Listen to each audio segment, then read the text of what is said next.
I mean, one time when I was in the guy's bathroom, and like I had like a rash on my stomach that was bothering me. I was trying to see if it's going away at all, so I lifted up my shirt. No one was in the bathroom. This guy walks in. I just have my shirt up, like just a little bit, but it was still me looking in the mirror with my shirt up. And never have I felt so self-conscious about anything in my life. Immediately, I just kind of like, we made like brief eye contact, and I just like Napoleon Dynamite ran out of there. Like, I was so embarrassed. You know, it's real. Like, men's restroom is a place of conventionality. Yeah. Like, get with the program. It's like the most business environment I've ever been in. And I've worked in businesses. Like, You have worked in businesses. You like video games. You like movies. You like CBA. You love CBA. Welcome to CBA.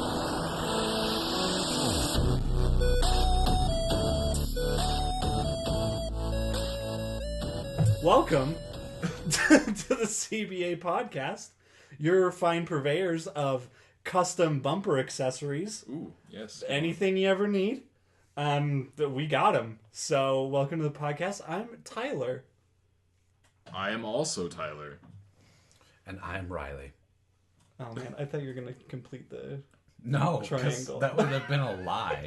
It would have been a lie angle, And the internet is all about honesty. It is. So, I believe everything. which is why we can trust the things we read there. And you know what I read on the internet? ooh, good transition. Good segue. I've been writing my segue around, hoping it would help with It this. seemed really natural. I thought you came up with it, like just now. I did. Oh, Did. Okay. Dude, honesty. Okay. Okay, All right. so No Man's Sky has been delayed. It was supposed to come out in June. It was really, after Uncharted 4, it was the game I was planning on playing for the rest of the summer. Or life. Or life. Yeah. I'm pretty sure I was going to quit my job, but more likely just get fired because I didn't go. You I can was just get a playing No new Man's job Sky. in No Man's Sky. Yeah. It's a new unit. As an astronaut. I was just going to sell gloom glams to all the people who came to my planet. If you need a new engine? You're going to need plenty of gloom glams. Lube up them pistons.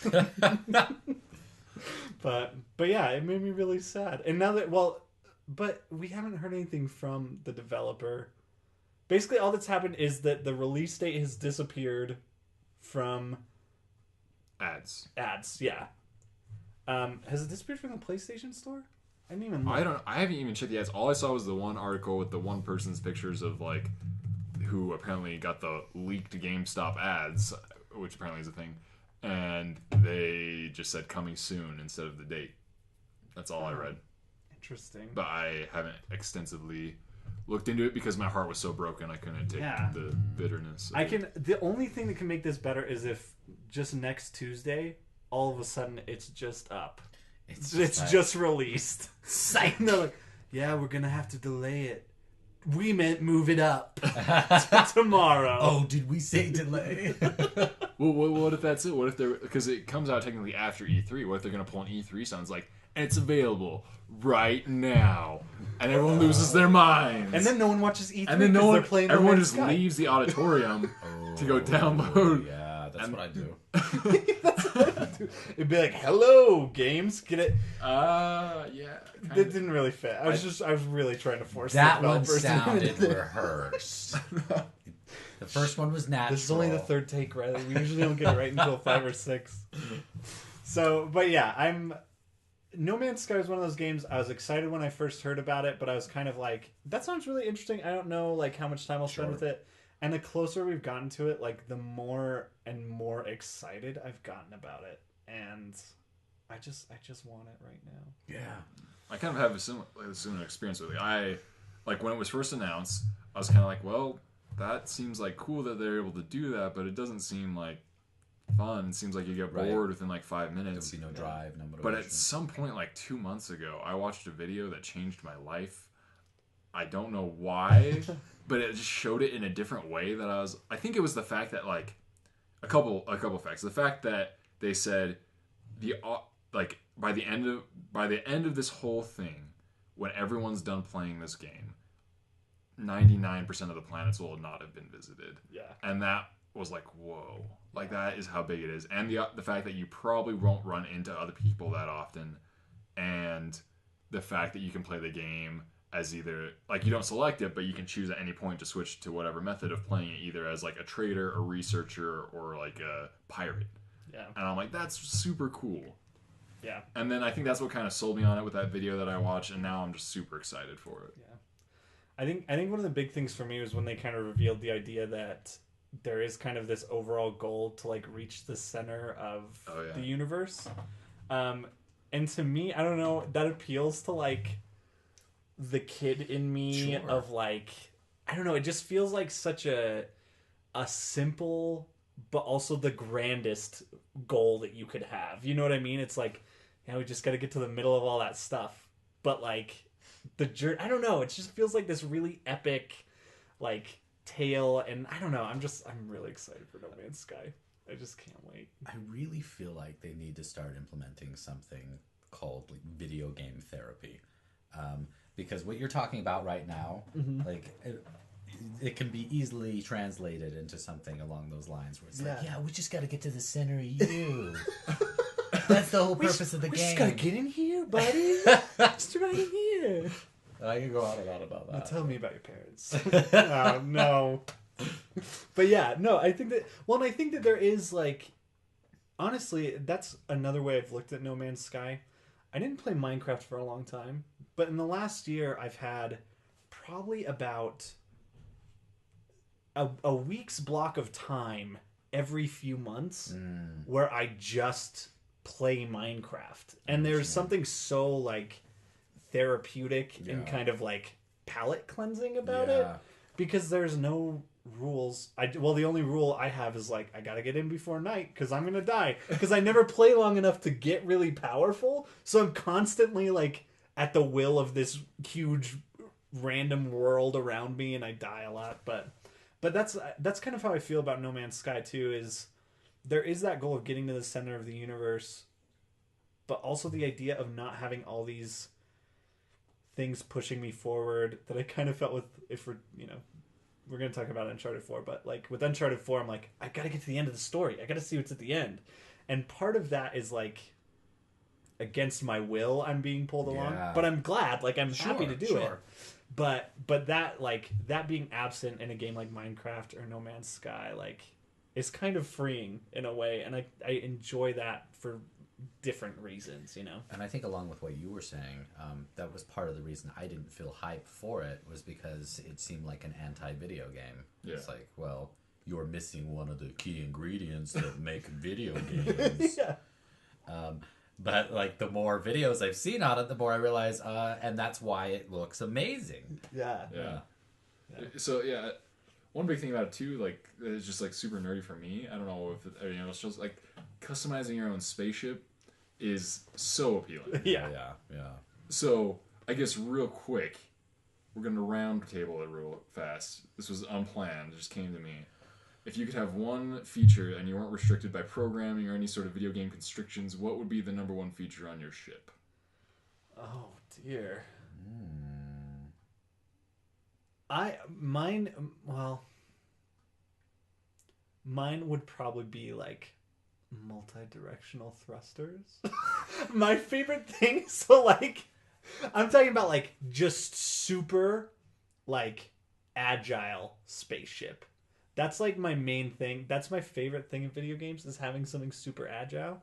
So mine would be like, maybe I should specify. So, like a cosmetic feature? Is that what you're talking about? Well, no. I don't know what I was thinking. I figured we should probably decide.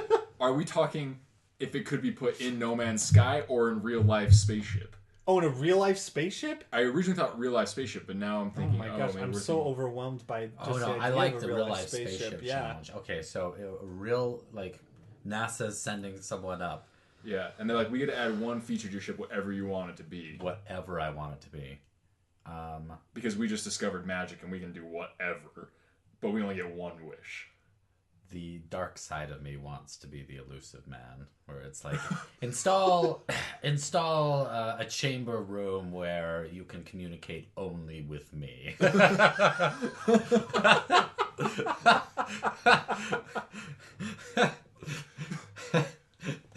would be amazing.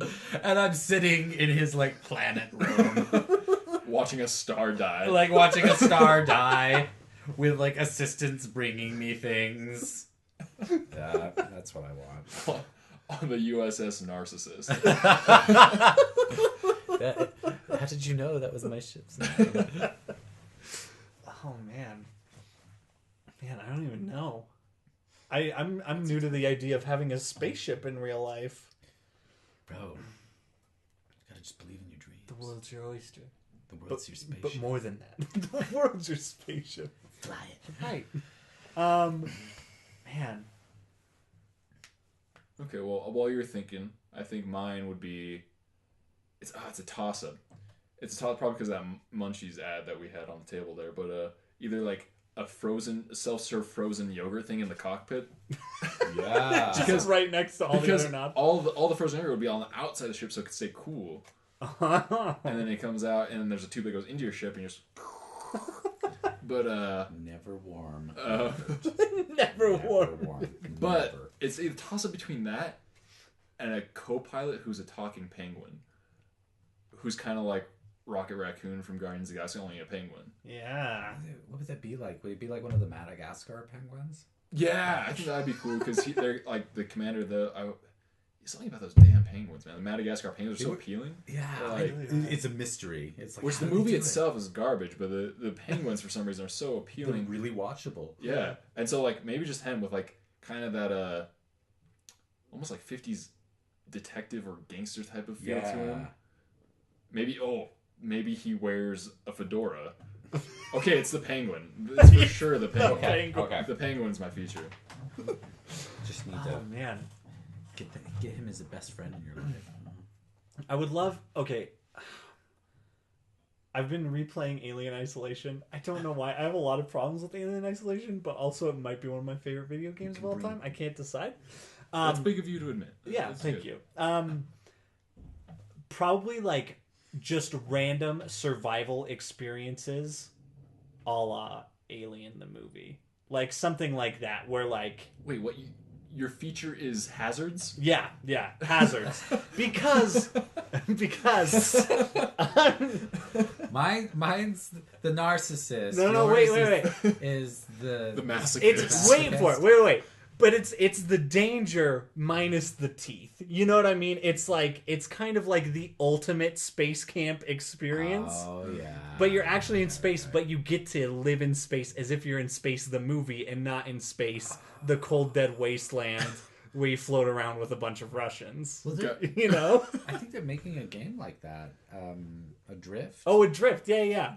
Well, Adrift, you're dying from lack of oxygen the whole time. Right. One of your games. Here's what...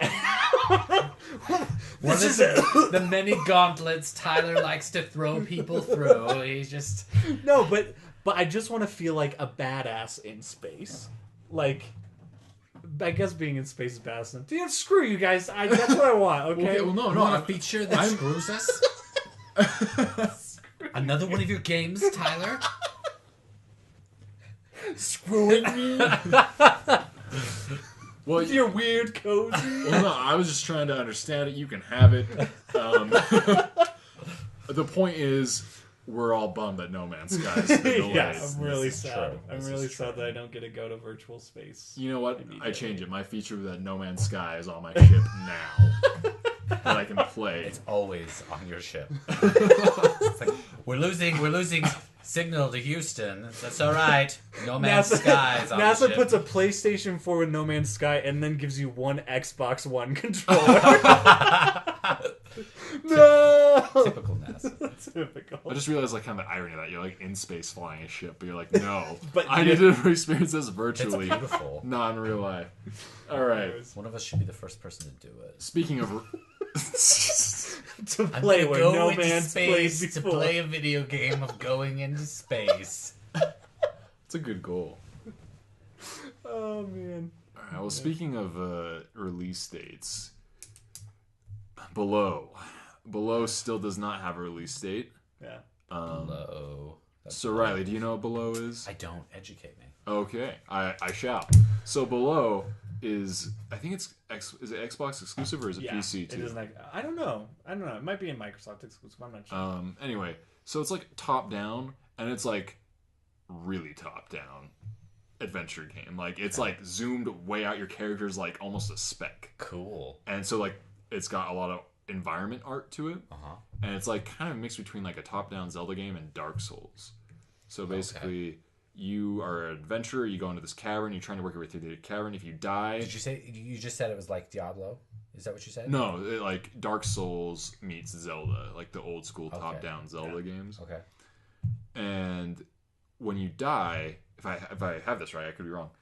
Your next life, basically, you're a different adventurer, I think. And you've come across your old body, basically. I love this. And you pick up all the items, I think, kind of like Dark Souls. And yeah, it just looks really interesting, really artistically pleasing. The art is stunning. And it just looks awesome. That was announced 2 years ago, was it? Yeah, it was when they were announcing consoles. This I feel like it was one of the things they so announced. Cool. It sounds super and cool.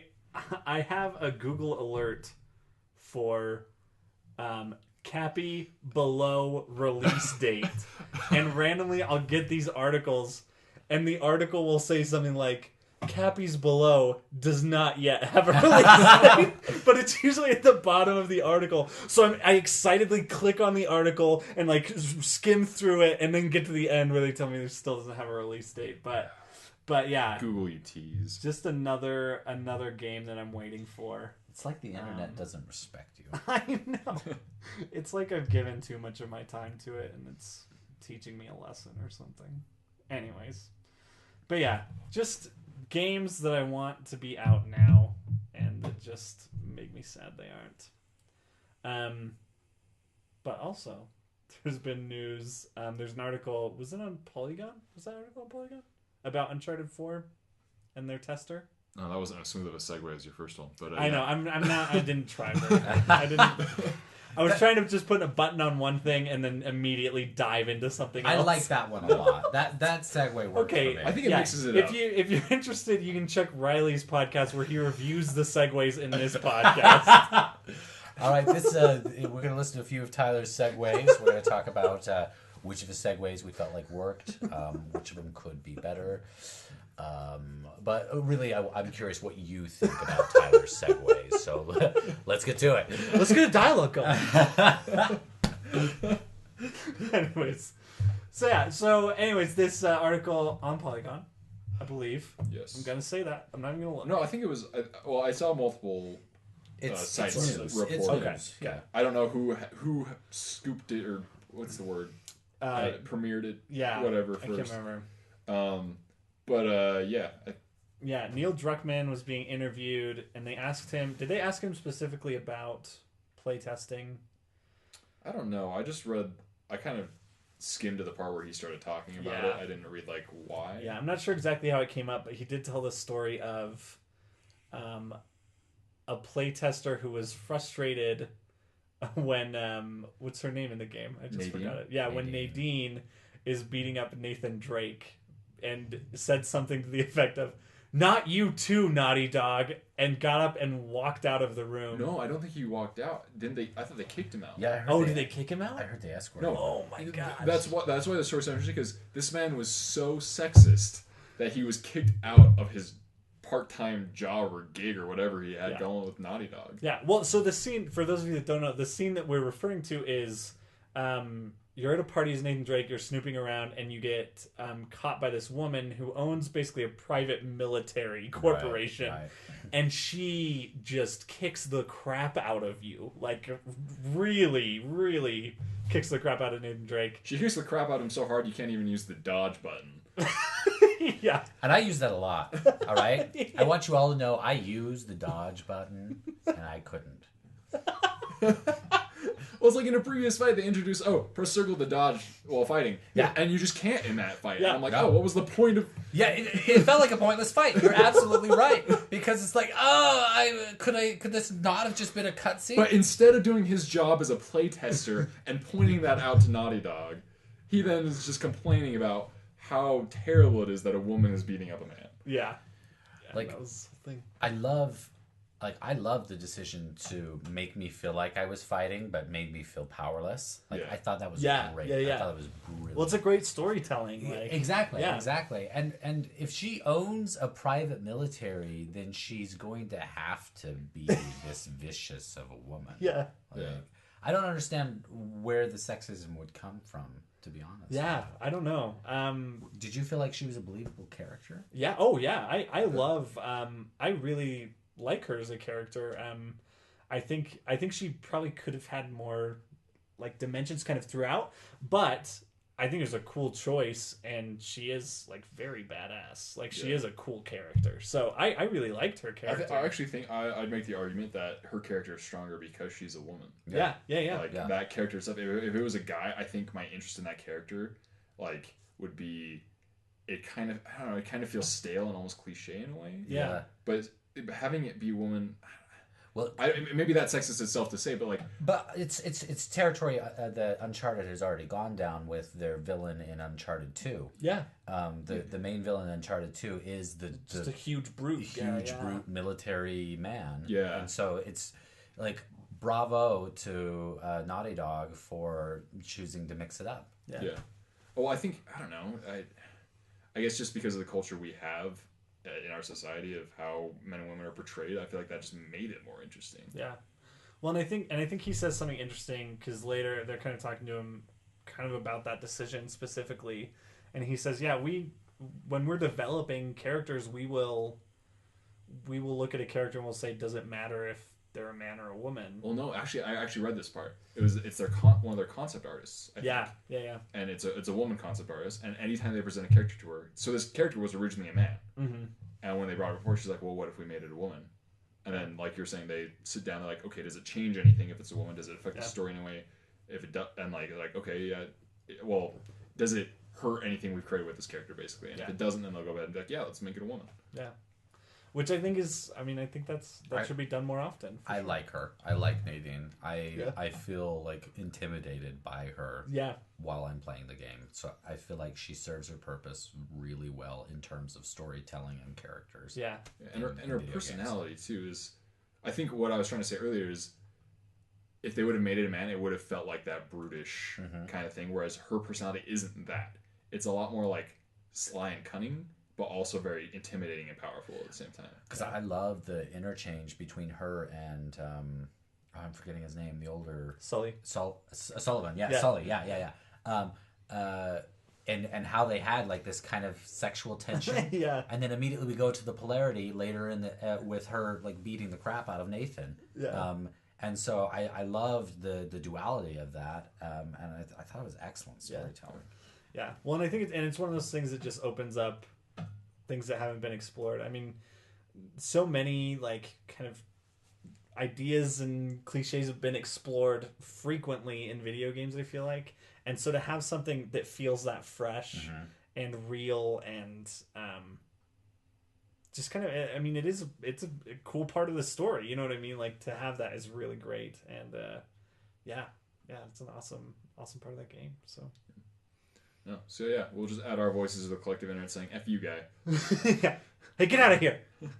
Like, yeah, go tell keep your damn hands off her. Okay? I can't wait for the article tomorrow that's like, yeah, No Man's Sky's been delayed because some playtester freaked out that there were more female aliens. But yeah, anyways. Oh, man. Cool. Well, I think that does it for the news roundup. Yeah. And which leads. I guess you did it last time. I'll do it this time. Yeah. Do yeah. it, please. For our next segment, hello, the media. That's all I got. That's delightful. I loved it. So, media you guys consumed recently. I think one we want to talk about first, I have not consumed, so we'll let you guys kind of lead off on it, and I'll. Well, we're talking about Uncharted a little bit. Anyways, do you have any other thoughts about Uncharted? Oh, that's what we're going with. Okay, yeah, never mind. Wait, what? No, go ahead. Go. I shouldn't have said anything. Just go ahead. Okay. Well, so I'm playing it right now, and I am deeply impressed with it. Something I was mentioning earlier was some of their fall apart environments where you're running through and it's falling apart as you're running through. That's been something that I feel like Naughty Dog has really polished, because I feel very thrilled by those moments in the game. And there's just a lot of moments where I've actually gasped. I've actually been wowed and laughed or chuckled or been like, whoa. And that it's causing this sort of audible reaction in me is telling me this is a great game. Yeah. And that's only been my experience with it so far. I haven't beat it yet. I think I'm 2/3 through it so far, is my suspicion, but I've really been enjoying it. Yeah. Yeah, it's a great game. We talked a lot about it last week and kind of talked about, very spoiler much, like the endings and everything. But yeah, that is my favorite thing. We talked last week about the combat in Uncharted has never been my favorite thing. And it's gotten a lot better. It's a lot more polished in Uncharted 4 than it is in previous installments, especially going back and playing those kind of in preparation for Uncharted 4 to come out. But man, yeah, I just find myself like, I gotta kill all these guys just so I can get the next chunk of story. Yeah, I just want to know the story's what's happening. so good. Yeah. That I've come across that a couple of times where it's like, how do I just sneak past all of this fighting because I just want to know what happens next. Yeah. It is a really great game. So, yeah, I guess that's all we had to say. I didn't mean to make it all. Well, no, because we already talked about it last week. We have Riley here. We want to get his input on it. Yeah, I don't think I really have anything, as I thought about it more, anything to really add other than just like, I don't know. I don't really have anything. I loved it. It's great. It's a great game. But yeah, the game I've been playing a lot lately is Overwatch, and it's. I wrote a review on it recently. Check it out on the website. But yeah, it's great. It's addictive. It's the most addictive game I've played in a long time, and I shouldn't love it. I mentioned in my review that I'm not a big Blizzard fan. I don't like, the main reason I play video games is like Uncharted because of narrative, and like being involved in a narrative is really fun. A great way to experience a story, and that's not there. There's no story at all really. There's lore, but it's not important at all. Yeah, and it's just super fun. The fact that you have like 21 different playable heroes that all play very differently, and you try and work together to create something. I've played, the first night I played for 8 hours straight, and then that's amazing. And then the other night I played for 5 hours straight, and then I think last night I played for 3 or 4. Is all this playing multiplayer? It's only multiplayer. It's only multiplayer. It's only multiplayer. Okay. Which is also a thing I'm not big into when Star Wars Battlefront I couldn't get into because of that same reason. Yeah. I'm with you on that page, and so that's why I honestly didn't even express any interest in it because of sometimes I want a strong campaign. I want a strong narrative. I want good story. But you're having this experience with it. Yeah, no, it's like that's the reason I play games, and so this is shocking to me. And I have to kind of find myself here. It's world shattering because I'm up till 5 a.m. I'm like, what am I doing? But no, it's just really fun. It's really fun to strategize. It's frustrating when people don't get the strategy part of it in the game because it's not anything like Unreal Tournament or even like a Gears of War Online or Halo or Call of Duty where most people just kind of run off and kind of do their own thing, and as long as they're getting kills, they're contributing to the team. This isn't like that at all. It's very objective based. And so you have to work as a team and combine the different abilities to get your objective done. And if you don't, you're screwed. If you go off and run and do your own thing, your team's not going to win. And so that's like the most interesting part about it to me, and like why it's so fun. And you've played a little bit of it. Yeah, I played the beta. I haven't bought it yet. I probably will. I don't know. Now that No Man's Sky is delayed, I probably will buy Overwatch. Sounds like you got a lot of time on your hands. Yeah. Looks like I'm gonna be watching playing Overwatch.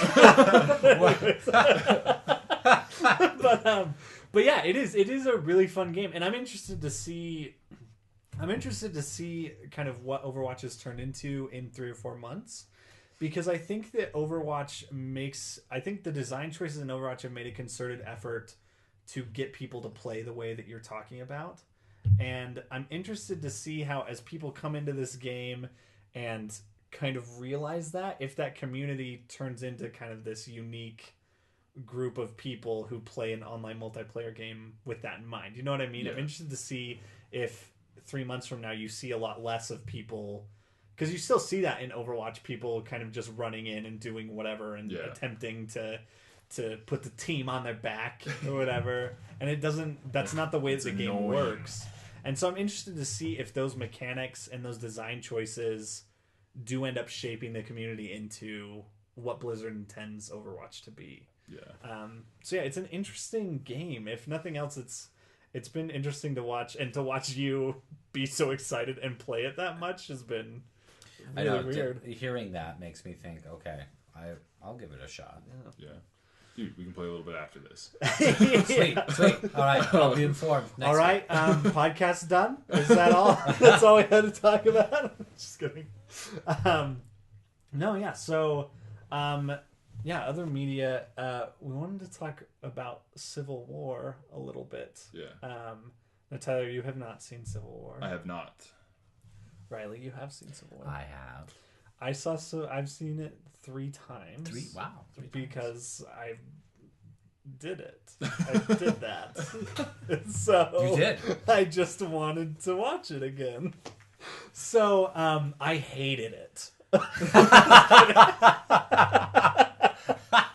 No, you say that, but my wife works with a guy who saw Star Wars Episode 7 6 times and hated it every single time. What? Because he wanted to like it so much that he just kept going. Wow. And I saw it 6 times also, but I liked it a lot. So it's like, it's weird. So there are people. It seems like the 4th time, latest the 4th time, you'd be like, okay, I don't. I just can't. So, there's that definition of insanity that we're all familiar with. And him wanting to like but could you just do your best Voss Montenegro impression from Far Cry 3 to explain it to us? Let me tell you the definition of insanity. Oh man. So yeah, but Civil War, in my opinion, I think Civil War is the best Marvel movie that I've seen since because I love since what? Iron Man 1. I love the original Iron Man. Yeah, absolutely. It's one of my favorite superhero origin stories. And I think it hits for me kind of the perfect balance of action, like serious action and comedy and lightness, Yeah. But Civil War felt more like a comic book than maybe any movie but like Scott Pilgrim that goes extremely out of its way to be a comic book. But the idea of bringing so many characters together in such a grand fashion reminded me of like reading. I had like I didn't like read a lot of comics when I was a kid, but I had like a few Avengers comics and reading that where it's epic battles of like 10 heroes taking on, this thing. And like just seeing all those characters in one movie reminded me of that and kind of was a nostalgic kind of thing for me. And I just smile like through most of Civil War because I just enjoy what's happening so much. That's fantastic. But yeah, I really enjoy it. I really think it's and I love the Russo brothers. I think Winter Soldier is probably my other favorite Marvel movie. I really enjoyed Winter Soldier. And because I feel like they bring kind of a realism and a weight to the superhero stories that they tell. And I thought this was no exception. Like the action feels hard hitting. The characters I feel like stay true to who they are, and their choices feel motivated. I really loved it. And Spider-Man. Oh man, Spider-Man I loved so much. It was fun to see Spider-Man in action. Yeah. It was fun to see the way that they portray that, because we've had several sets of films show us how Spider-Man fights, and I really enjoyed kind of seeing him updated in this new one. And I'd have to say, my experience with Civil War was I felt kind of bored some of the time. Okay. Because I completely agree with you. Incoming podcast Civil War. Oh my gosh! And you're wearing red and blue. Oh my gosh! We're wearing red and blue. This is nuts. It's nuts. Just like red versus blue. Oh, is that not the reference that we were? Oh, dang it! No, that is the reference. But that's just like only one layer of the reference. You took a multi-layered idea and you said, just peeled off the top layer. You're like, hey, I get it. There's this one thing in it. With Civil War, I felt I don't know. It's hard for me to describe. But it did. It kind of bored me a little bit. I can actually see that. Okay, go ahead. There's a lot of things I deeply loved about it. I'm on board. I'm on the Black Panther ship, right? I'm on board with that. I think that character is super interesting and very, very fun to watch. Mm-hmm. But kind of the rest of it, it felt a little recycled, a little kind of. Iron Man didn't seem to have the same sort of whimsy and spark and magic that he did. Rightfully so with the story. Mm-hmm. To that degree, I understand, but that was my experience with it. Interesting. Yeah. Well, I haven't seen it. So I've talked to you extensively about this. Yeah. And I don't want to get too far into it because I'm sure we'll talk about Marvel movies later on this podcast. I'll have the same things to say. Because pretty soon they'll be the only movies in theaters. Pretty much. So I'm not a fan of the Marvel movies. I don't think they're the worst things ever, but I treat them as such because they're so popular and I'm sick of everyone loving them. I won't go into all my problems with them. I just feel like most of the movies are 70% action, and the 30% that isn't doesn't give enough for me to care about the 70% action. And so I find myself very bored. Like the whole finale of Guardians of the Galaxy, I wanted to leave the theater. I was so bored for that final conflict. But I thought parts of it were funny. And also I say a lot of bad things about Marvel. The thing I think they're amazing at is keeping a consistent tone. Everything feels like it's in the same universe. Yeah. For how many movies they have, that's impressive. Yeah. Even if I don't like them, that is very impressive. It is. And so I haven't been with the crowd to go see Civil War anytime during its opening. I'm going to see it eventually. Maybe wait till it comes on DVD. I don't know. I did see Winter Soldier. To me, that had some of the aspects of being some of the best. But then also shared some of the same problems. And so I still haven't even seen Avengers 2 yet. So I've got to see, I think, do I have to see that one before I see Civil War? Because there are characters. Because Vision and Scarlet Witch, I haven't seen them yet. All right, so that's on my red box list. Otherwise, Vision will just be like this dude where you're like, why? Who? Why doesn't he ever take that thing off his head? Yeah, why has he got a purple face? Did he just go to a carnival and get face painted or something?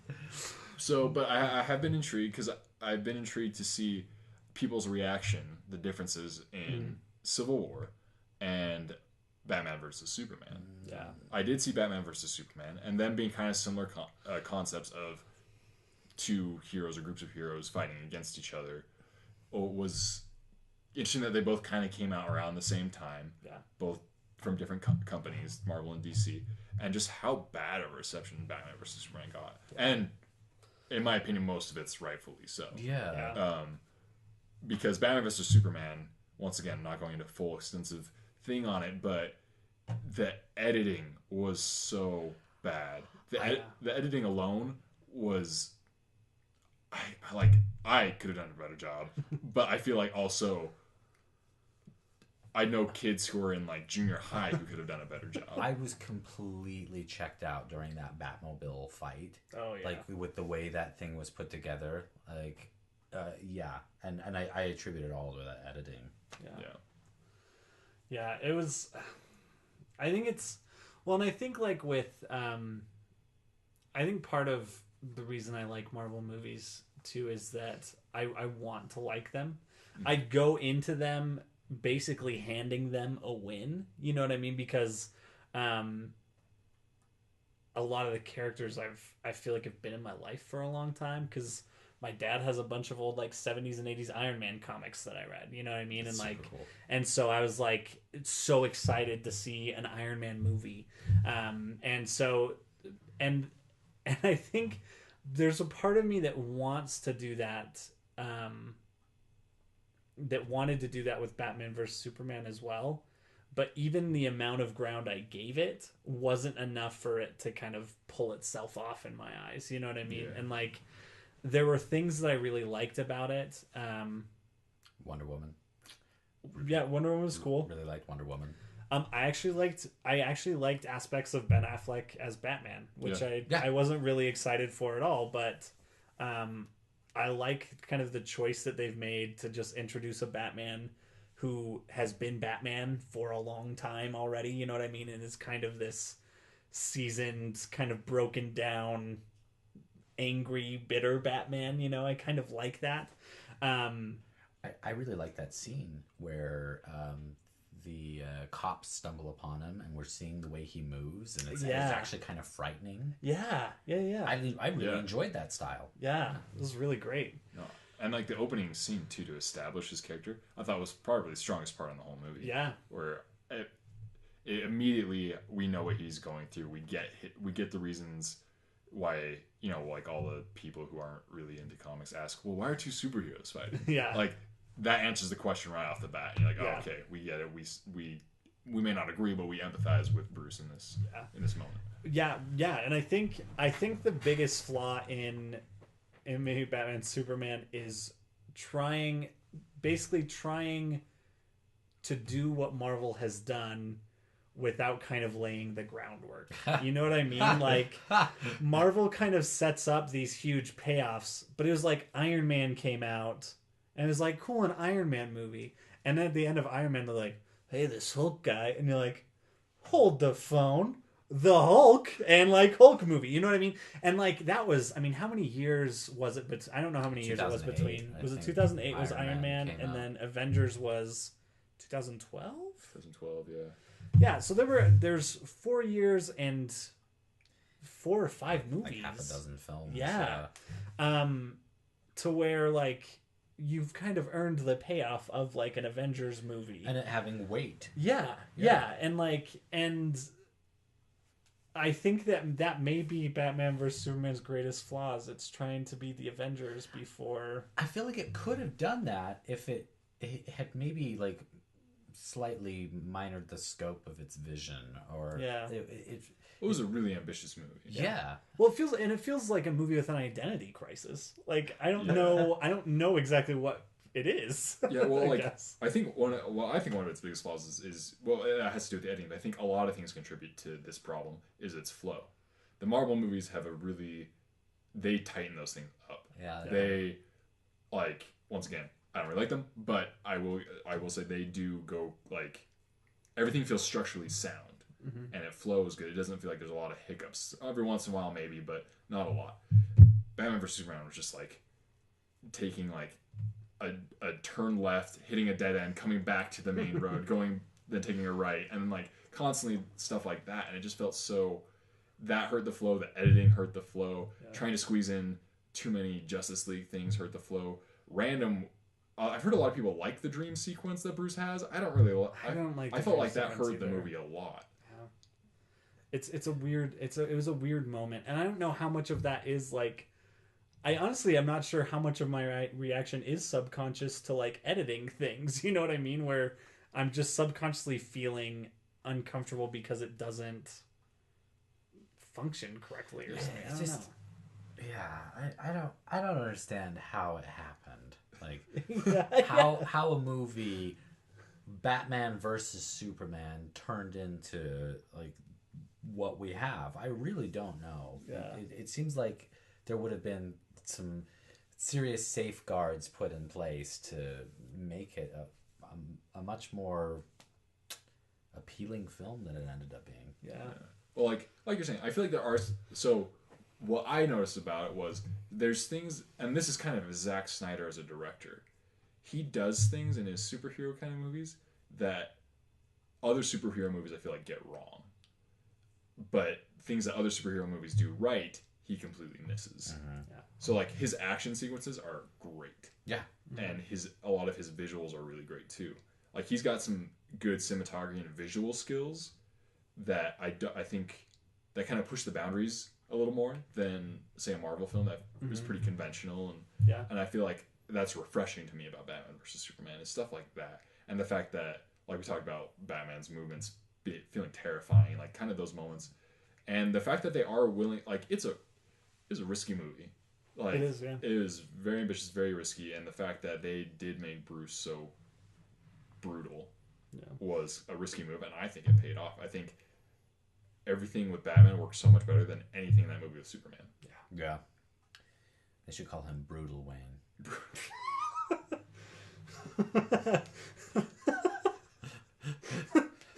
Like, this Batman guy's crazy, isn't he, Brutal? Hi, Someone say my name? I'm Brutal Wayne. Wait a minute. Is this guy... Brutal Wayne, the motocross rider. Brutal Wayne. So, but that is not to say that DC is doing bad things everywhere. Because I'm late to the party. I'm very late. I'm a year late to the party. How dare you? But Batman Arkham Knight is maybe like one of my favorite superhero video games I have ever played. It's really great. And I mean, it comes from a pedigree of, the Batman games, the Arkham games are phenomenal. Like, they've been good from the beginning. And I played Arkham Asylum and I've played Arkham City. And I don't know why I waited so long to play Arkham Knight, but I finally did, and it just felt right. Like, it just felt like they nailed so many of the things that I love about Batman. And I mean, I feel like part of it goes to the fact that Kevin Conroy voices Batman, and he will always kind of be Batman to me because of the animated series that I just love so much, and his performance as Batman, I'm never disappointed in it. Yeah, I think he's really incredible. I got to briefly meet him at one of the Comic-Cons, and when he came through here in Salt Lake City, and I hesitate to remember it in fine detail because I know I was just a nervous wreck in front of him. Where, you go up and you say, like, the thing you don't say to people. It's like, oh, you're just my hero. And I was like, oh, shit, I'm saying this. I cut out pictures of your face and put them over pictures in my house of my family members. I want everyone in my family to be Kevin Conroy, which is why I framed this and am giving it to you now as a gift. Look, you're my whole family. you're my whole... Yeah, I know. That's exactly how I greeted Kevin. But he said his background is acting, and so did Jim Cummings. Like, they're all actors. They're all actors originally.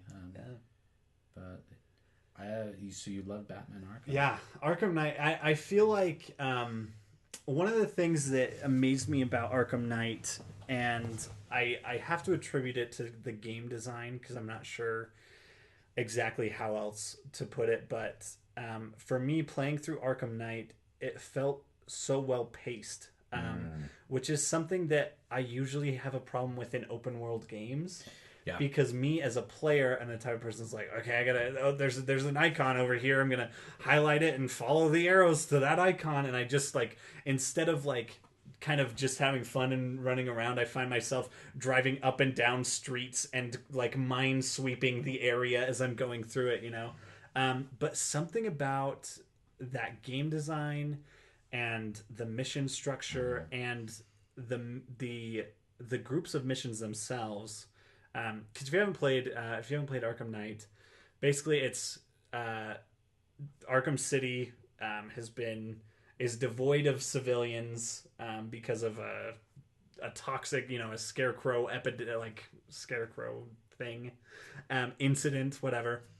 And there's a group of missions for basically all the major villains in the Batman mythos, and you kind of get to work your way through all of those while also kind of working through this story, you know.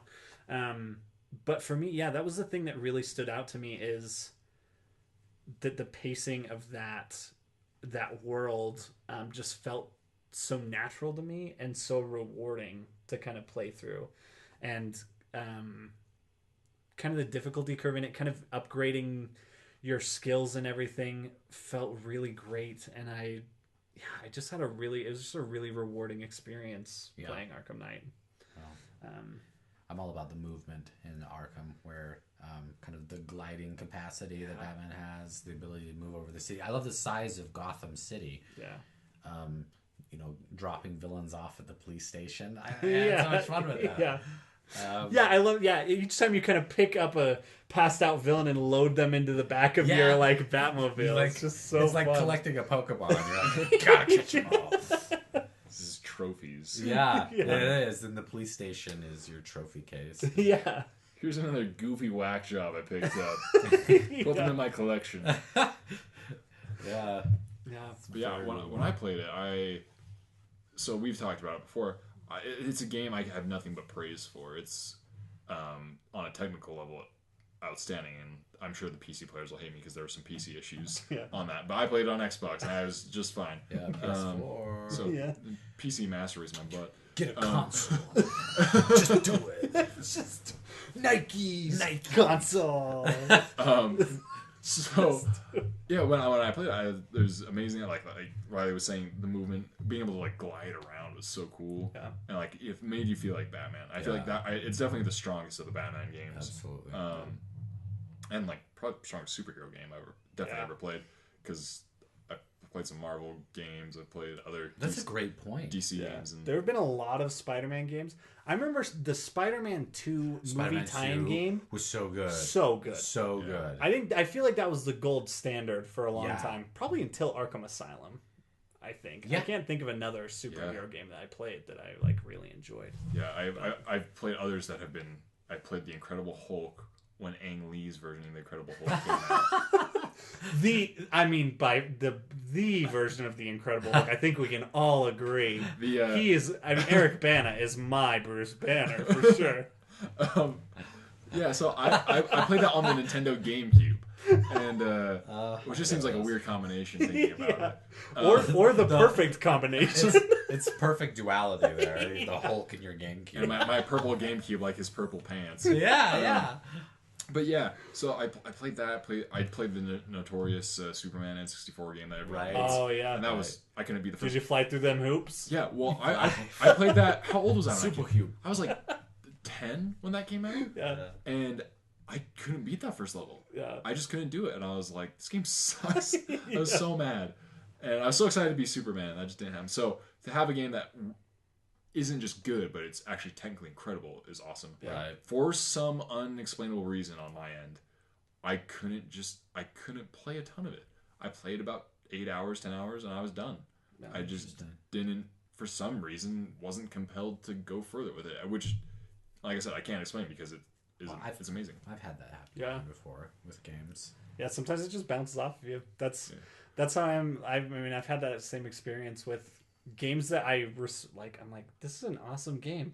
I just don't want to play it. You know what I mean? Maybe, Tyler, there's enough Batman in you already that you didn't need to commit to like the 35, 40 hour experience, because there's so much Batman in you already. It just would have been overkill. That's probably it. Yeah, it's gotta be. I've always thought as myself, like, when I'm at school or something and there's some guy who's just being a jerk or a total douchebag and like nothing happens to him, God's hand doesn't strike him down, I'm like, oh, I must be the one to cause justice. It's my cue. I have to be the one to bring justice. I am Batman.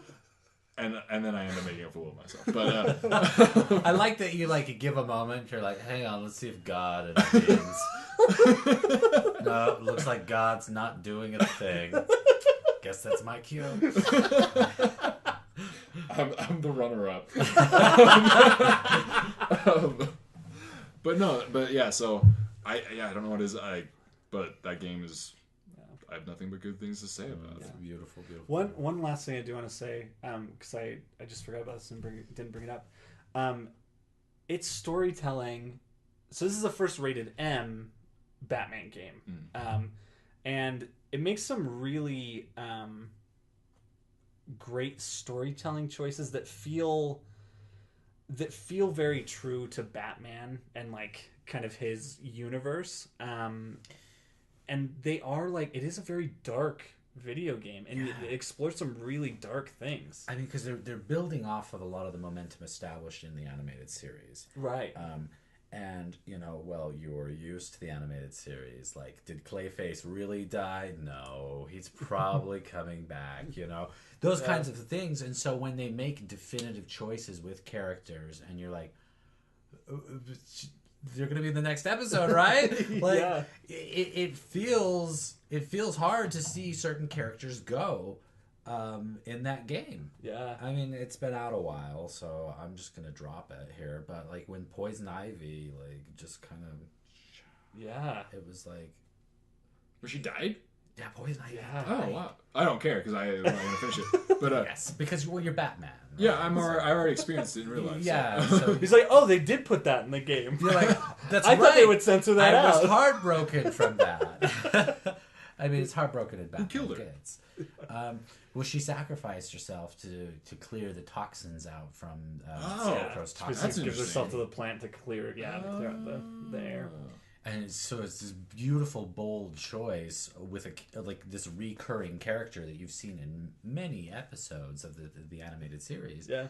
And to kind of feel like she is that animated series incarnation, but finally in her and that's what I felt about all of the Batman characters in that game series. It's like, this is exactly what I wanted to happen from the animated series. Like, I wasn't interested in going to Batman Beyond. I wanted more of that animated series, and I got it through the form of these games. And so when they were making those big choices, ending of Arkham City, and then the big choices throughout Arkham Knight, it just hits and it sits, and it was beautiful. It was a great game. Yeah. Well, and there's so many moments. I'm just thinking there's so many moments that like I felt really emotionally affected, and like also moments where I just felt so uncomfortable. Like there's a couple of those points in the game where things happen and it just feels I don't know, I don't want to like do this, but you do kind of feel like you kind of empathize with Batman in a way that you're like, holy crap, maybe he can't pull it off this time. You know what I mean? Like, things feel like they're just running through his fingers as he's trying to, and that I think for me was like a big thing that propelled me forward. Like Barbara Gordon's kind of storyline and kind of the flashbacks to Joker killing Robin, and these things that you always kind of know haunt Batman, but to kind of experience those in that way and see them in that way, it's just incredible. It just felt like such a great story that like it was like the Batman story I was waiting for. I feel like the one that you didn't deserve but needed. I'm butchering that. No, yeah, absolutely. But to kind of like finish up, I feel like overall, I feel like Batman has had the best interpretations of any superhero. Yeah. I like we think of like the Dark Knight trilogy, the Arkham game series. That's a good point. Yeah. Like the animated '90s series is one of the best cartoons ever. but definitely the best superhero cartoon ever. Yeah. And so I feel like something about that character, and I think it's because it is a little darker, he feels more human. Yeah. And more like we can connect with him a little more. Yeah. Which, I mean, we were already really like on board with him from the animated series, so bringing us into a place of more connection with Batman in that same style, it's absolutely agree with yeah. Cool. Well, let's edit this part out. Okay. We're at, so I started this, I don't know how long into it. Right now we're at 42. Okay. Do you guys want to talk Game of Thrones? And then we can real quick. Close it out? Let's close out with Game of Thrones. Let's do it. Alright, so I got a segue. Okay. And speaking of emotional impacts in storylines, a media I consumed this week was Game of Thrones. And so I watched Game of Thrones. I'll give you a brief lowdown on my history with Game of Thrones. I was a latecomer. It was already into season 2, I think, by the time I started. I didn't know. I had no idea what season they were in. I just heard it was good from everyone. Got a Best Buy gift card from someone, went and bought the first season. I watched it in like a day and a half. Yeah. And I was like, well, I watched the first episode, and during the first episode, I was like, okay, this is like interesting, but it's not like amazing yet. But then that ending, and I'm like, okay, I have to watch the next episode. And that's how every single episode was. And so, but then I finished the first two seasons. So the third day into my Game of Thrones experience, I went out and bought the second season. Right. Finished that in 2 days. And then I was like, okay, oh wait, there's not a next season. And so how did you like survive? So I realized, oh, there's books. So I started reading the books, finished the first book, and then I looked on the internet. I'm like, they're not even done yet. Like, I was gonna just read to the end, and they're like only on book 5, and the first one was written in the 90s. I'm screwed. So like,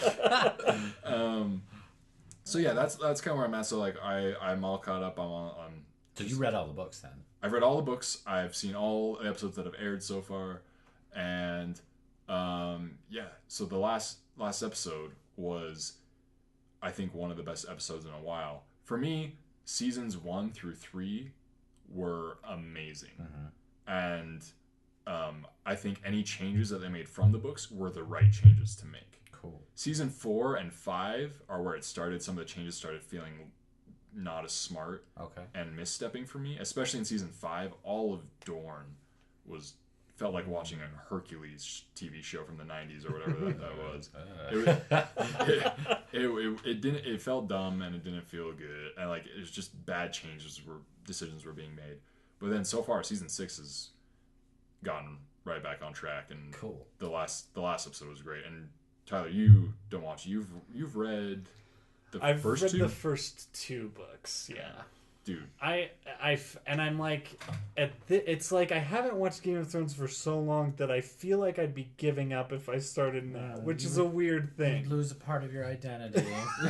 It's part of what makes me interesting. Is at parties they're like, "Do you see Game of Thrones?" And I say, "I don't watch Game of Thrones." Yeah, that makes you really approachable. Yeah, I'm like, but I'm on my 5th viewing of 30 Rock. If you'd like to talk about a show that's been off the air for a few years.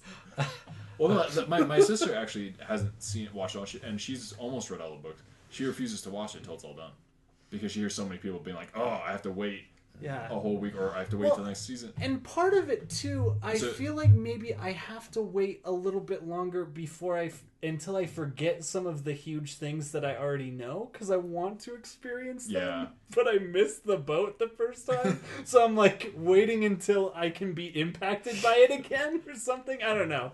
But it just seems like a rabbit hole of like it's never ending. Yeah, it is. You need to channel your inner Shia LaBeouf and just do it, okay? Just do it. Yeah, I mean I know at some point I will. I'm just waiting for the right time. I'm just waiting until it feels right. It'll come to. I'm just waiting for my Thrones moment. Don't force anything. Oh, no. My Thrones moment. What about you, Riley? You said you were all cut up, right? Yes. I really really enjoyed this last episode as well. Now, my standpoint is I have not read the books. I have only seen the television series. Gotcha. And I deeply enjoy it. I'm very grateful that they're no longer like books that people can be like spoiling material hanging from. over your head. Exactly. Because that's what happens. It's like they're like, oh well, you should read the books. And I'm like, stop shoulding on me on this experience here. Like, you should stop.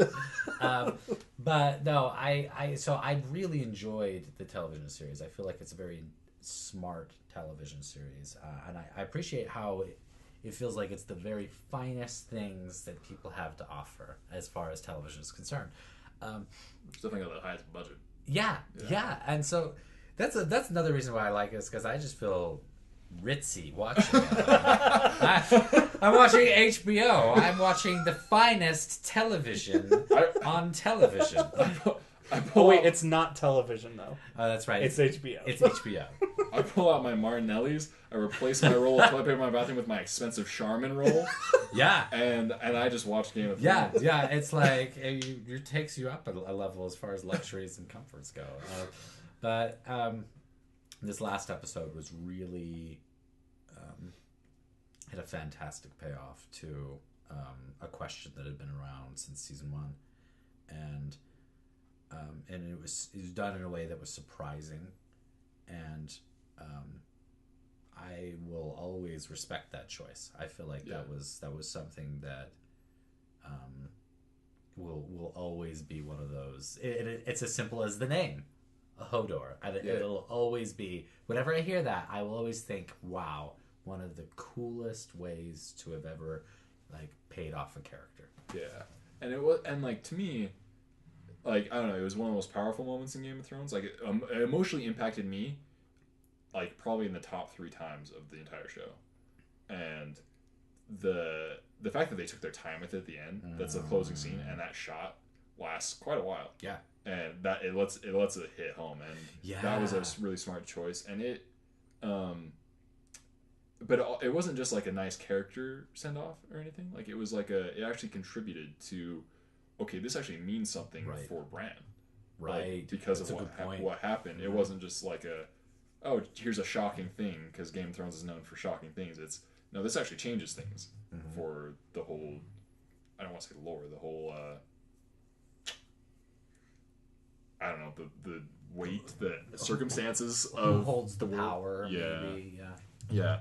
And so, I don't know, I feel like I'm really excited for the rest of the season. I hope they don't do anything stupid in the next 5 episodes to ruin the season for me, because season 5 kind of did that. The first half was really good for me in setting up interesting things, but then, like, Sansa's character went in complete reverse, and her progression just sucked, and they managed a lot of stupid decisions. But so far, so good. Right on. So yeah, cool. Yeah, I'm excited for you to get on the boat in 3 years. Yeah, I got my ticket. I'm just gonna sit on my suitcase and play my harmonica till my ship comes in. Or you could get on the ship now. I'm at the wrong dock. I'm very supportive. Well, of here's you the thing. waiting. I'm in season 3 of 30 Rock. I'll see where I feel at the end of season 7, and if I need to just get back on that subway train, or if I make my way down to the docks, and Well, no, I deeply respect rewatching anything. Yeah. Because it's such an educational process. Like we were talking about, you watched The Force. How many times did you see The Force Awakens? 6 times. 6 times. Yeah, I saw The Dark Knight 6 times in theaters. And it's fascinating to me the films that we like, or television series that we hone in on, and we're like, I'm gonna rewatch that. I think. Yeah. Well, I think it speaks to those things, because I've seen every 30 Rock episode probably at least 7 times at this point. Every episode 7 times. Yeah, it's my comfort show. I basically just start it on Netflix, and then I'll just let it play, and I just watch through that series, because it's such a comforting thing to me, and I always laugh. 30 Rock always can make me laugh. That's amazing. And so, but there are other shows that do that as well. I always laugh at The Office, but I haven't watched The Office nearly as much. I always laugh at Arrested Development. I've watched that quite a few times, but I've not seen quite as it many probably times as 30 Rock. 2.5 times through, bro. Yeah. Yeah. So, but yeah, it is interesting, and I think it does speak to the value of those things. Yeah. Like they do, and I think that we keep getting things out of them, and that's why we're able to keep going back to them. It's a compliment to 30 Rock. Yeah. Cool. Well, with that being said, my challenge to you this week, we'll go into the challenges section. It would be to watch Game of Thrones, but I respect your decision too much and let you be your own man. So your challenge for me last week was to watch some regular show. And I didn't get as much watch as I wanted to. I only watched the first episode. And, Okay. But So the Descendant to the Moon episode. yeah. It's a great episode. The Power. It's a great episode of the regular show. I think that the few shows have won me over very quickly in the first episode, like that one has. Yeah. And I think the moment for me was when they get the keyboard and Mordecai is like, I've always wanted to name a date a girl named The Power. And I'm like, yep, this show's for me. Yeah. Like, just weird stuff like that is what I need. Yeah. And so, and then the episode was great. Like, I've seen parts of it before, never the whole episode. Mm-hmm. And just, it's not like, I wouldn't say like a super well written show. Mm-mm. It's just really dumb, random humor that works for me. Like, when I was in like junior high and high school, that was Family Guy because it was on my level of humor at that time, and like that worked for me. This is that same kind of thing for me now. I feel like where like things like ham bone, is it ham boning? I don't know how to pronounce it. Ham boning. Like that whole concept doesn't make sense. Ham boning will stay. Have you seen regular show, Riley? I haven't. Okay, so It's a great show. I'm not gonna go into it too much, but there's basically this raccoon. He's a raccoon, right? Yeah. And a blue jay. Yeah. That live together. And they're friends with a gumball machine. Cool. And a man with a giant pink head. Is he a gumball? I don't know. I don't. There's a big reveal about him a few episodes in. Oh. And it's kind of weird. So I'll let you get to that. Okay. And then also like a yeti. And they're in the room wrestling a stuffed wrestler, like a stuffed animal, but a wrestler human. They put a hole in the wall and they need a way to get out of it. So he's like, I know how we can get out of this. It's something called ham boning. And he basically just slaps himself all over his body and then walks up and starts slapping the person gently all over their body. And apparently that's ham boning. He's like, ham boning will save your life someday. And the way he gets out of this predicament at the end with this giant monsters attacking them on the moon is he does that. He's like ham boning and slaps stuff, goes up and slaps the leg of this monster, and it saves the day. But it's just stuff like that. Great show. It's a really weird show. It's made for. I feel like it is made for kind of. I feel like it kind of has a generational niche. Yeah. Because it kind of draws on a lot of like, at this point, retro video game iconography and culture and stuff. But yeah, it's a fun show. Like, I it's think a really fun show. my kids' generation will hate it. Yeah. Like, what are you guys? You guys are weird. Yeah. But yeah, and so last week your challenge to me was to watch The Phantom Menace sans Jar Jar Binks, which I will admit I didn't watch all of The Phantom Menace because that's a lot to do in a week. That's a big challenge. No, but I did. I watched a good 40 minutes of The Phantom Menace without Jar Jar Binks. Isn't the movie without Jar Jar Binks only like an hour? It's So not like much longer than that. Yeah, but it was kind of the point where like, okay, now this is just the part of the movie that I've seen the way I've already seen it, you know, so many times. And so, but it was really interesting.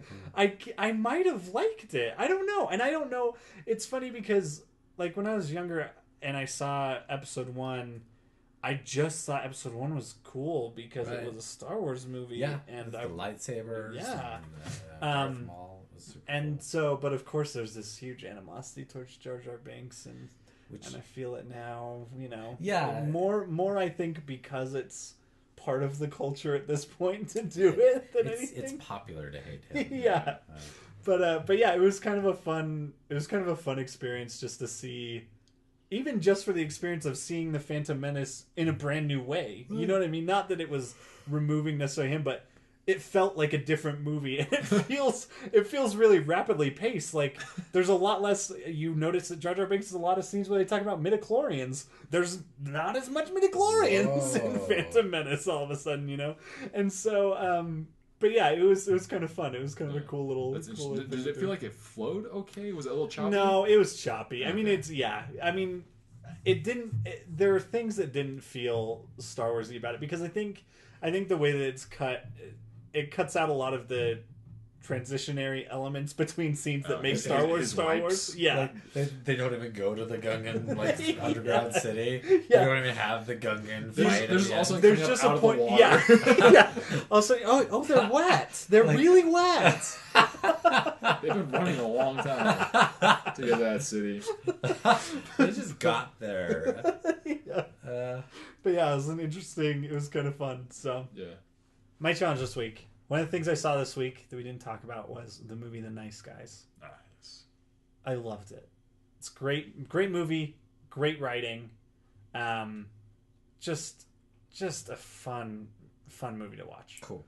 My challenge to you guys is to watch one of Shane Black's movies that isn't Iron Man 3. Don't watch Iron Man 3. But watch either Kiss Kiss Bang Bang.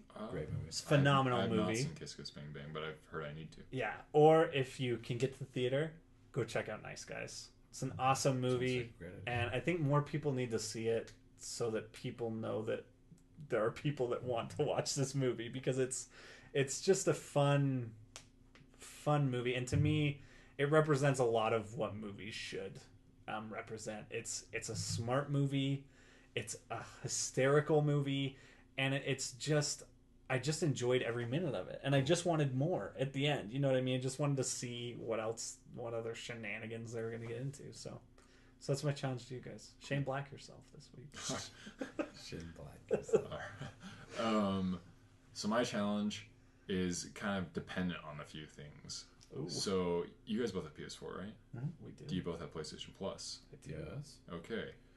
If Overwatch is at Redbox, go rent yourself some Overwatch and play some rounds All right. for a day. All right. I can do that. See if that hooks you. Yeah, because it's Redbox. I could watch some over. That's going to become a thing. Yeah, you know. You want to watch over this weekend? Yeah. I want to watch over this weekend. All right. My challenge is also dependent on one notable thing, and that is access to HBO. Assuming you have it. Yes. Mm-hmm. I just noticed The Godfather is on there, but they did that super edit of it that combines Godfather 1 and 2 together in chronological order. Oh. I actually have never seen Godfather 2. Okay, so this is perfect then. Yeah. Because it'll interlace the Godfather movie in it, and it'll also take you into the Son of Godfather 2. So I actually know nothing about Godfather 2, which I feel like is a crime to say. A little bit. But so you're so does some of it take place during the timeline of number 1? So you've got the events of number 1. The Godfather takes place after it, but also has prequel elements. The Godfather 2. And so what they've done is they've taken those prequel elements that were interlaced throughout the sequel elements in Godfather 2, and they've ordered everything in chronological order with the original film sort of like the jewel in the middle.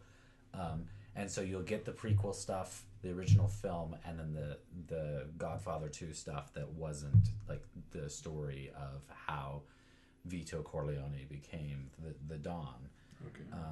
And so, anyways, I'm talking about it but I haven't seen it yet. So my goal is actually to go home and watch it tonight, and just stay up all night watching it. Yeah. And what is that, like 6 hours long? It's gonna be at least 4. Yeah. Or 5 hours, 6. It probably is 6 hours It's long. probably like close to 5. No, because the first one's 3 hours long. Yeah. Yeah. So it's First one's probably a long movie. It feels like a... And they said there's some new footage in there, so it's probably over 6 hours long. Yeah, I will definitely. I'll have to. Yeah, I'm gonna find a way to watch that for sure. I love The Godfather. And The Godfather's so good. To me, The Godfather is kind of like reading the Bible, but enjoyable. Yeah. Because the Bible is not enjoyable. I've tried. The way it's written is very like... I'm honestly like get 3 verses in and I'm like, lunch? What is for lunch? It was The Godfather. I'm still thinking that, but I'm still comprehending what's going on. Yeah. Lunch will happen when I'm done with The Godfather. And I might get a cannoli. Italian. There, lunch. well, yeah. There were a lot of moments. I remember the first time I watched The Godfather. I'm pretty sure it was when we were living together at wherever that place was, University Wolverine Villa. Crossing, University Villa. Yeah, I'm pretty sure I watched it on a Saturday morning, and I remember getting like part of the way into The Godfather and being like, why am I so invested already? Like, there's this subliminal like magic in The Godfather. Like, I just think about that, just that opening that opening monologue of the guy coming into The Godfather, still, like, when I hear it, I'll get goosebumps for some reason. It's just, man, it's so good. It's tremendous cinema. So, great, yeah, I appreciate that challenge. I'll do it while I'm playing Overwatch. Yeah. I'll remote play my PS4 to my Vita, and I will watch The Godfather. Epic. In the spirit of what Tyler mentioned earlier about not wanting to like change your momentum of how you watch Game of Thrones, I too am not going to weigh in right now and talk about how stupid you are. Multitasking vision of watching The Godfather and playing a video game is a brilliant idea. I'm not going to say that because that might not be how I'm feeling right now. Well, for our farewell sting, I will put forth that we do a multi-part hybrid thing where I come up with 2 words, you come up with 2 words, and Riley comes up with 2 words to close us out. All right. I like this. Farewell, thou workhorse. Love, chariot.